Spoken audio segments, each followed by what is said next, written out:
Hello and welcome to the world of EDC. My name's Jeff and today we're going to be doing an EDC review on the Spyderco Ikuchi.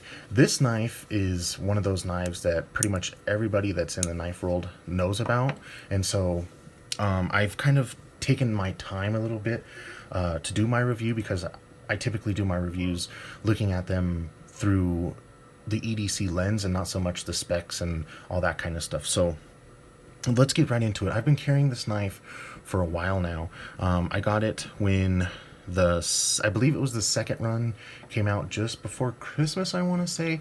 It's been a really crazy couple of months for me, so it's hard for me to pinpoint exactly. I'm sure I could look it up, but the point is that I've carried it for a couple of months now, and I have to say that it really does tick off a lot of the boxes that I look for in an EDC knife. It's slim, it's very slicey, it's got the wire deep carry pocket clip, it gets the job done, it's got the fidget factor, it's fun to look at, it's got the whole package.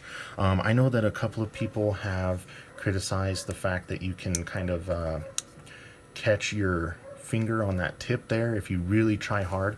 In this version, and I don't know if this is their new version that they've tried to fix it in, I can still barely, if I really squeeze my fat thumb in there, get it to catch my skin and pull the knife out. However, I think that it's such a moot point. It's kind of like the bug out with its scales bending. To me, the scales bending on the bug out are, I'm never going to go out batoning with the bug out, so I don't really care. Same thing with this. I'm never going to be squeezing my thumb in there that much to where I'm going to cut the tip of my finger off or something with it. It's just, it's there, it exists, but to me, it's such a small thing that the rest, everything, all of the other things that this knife brings to the table outweigh it. The only thing that I would change about this knife is that this little ramp here on the spine is begging for even the most subtle jimping, because in use you're kind of dependent on the knife locking into your palm right there for any kind of traction, really. The ergos are great, it feels good in hand, but I just feel like it's just begging for some jimping right there, because there's no forward finger groove, there's no choil, there's nothing other than, like I said, the knife sitting in your palm like that to keep, if you had to stab something, which this is a very stabby knife, and the way somebody wants to use their knife is their own concern, but for me, I just don't trust this knife to stab anything. I don't go around stabbing a whole lot of anything, but because it's a very quote-unquote stabby knife, I would just really like to see that jimping there, so that if I did need to cut into something hard like a soda can or something like that, I'm just pulling at different examples that I could use.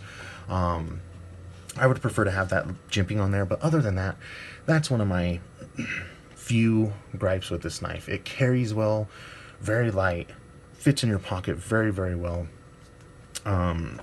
It's a conversation starter with people that enjoy knives. It has great action, as you can see. Mine's broken in really, really well. Just all around a great EDC option. The only other thing that I would say, and it's something that's been going around, so I won't add too much fuel to the fire beyond what I've already done with Spyderco, is I think that the price is a bit high. I think that, to be fair to consumers, this knife should be selling somewhere between $100 and $120. That's where I would put it. I know that the design is reason why most of these knives end up being as expensive as they are. It's not necessarily materials, but I just feel like for what the materials are, considering that this isn't a big old hunkin' piece of metal, it's not a lot of materials, and that's typically the excuse that most manufacturers give us, is that that's a big old hunk of metal. This one isn't. Therefore, personally, I feel like the price could be more consumer friendly. But with all that being said, I think that if you're on your way out the door to buy a knife and you happen to find yourself an Ikuchi, or you're on the internet and you order one, I don't think that you're going to be disappointed.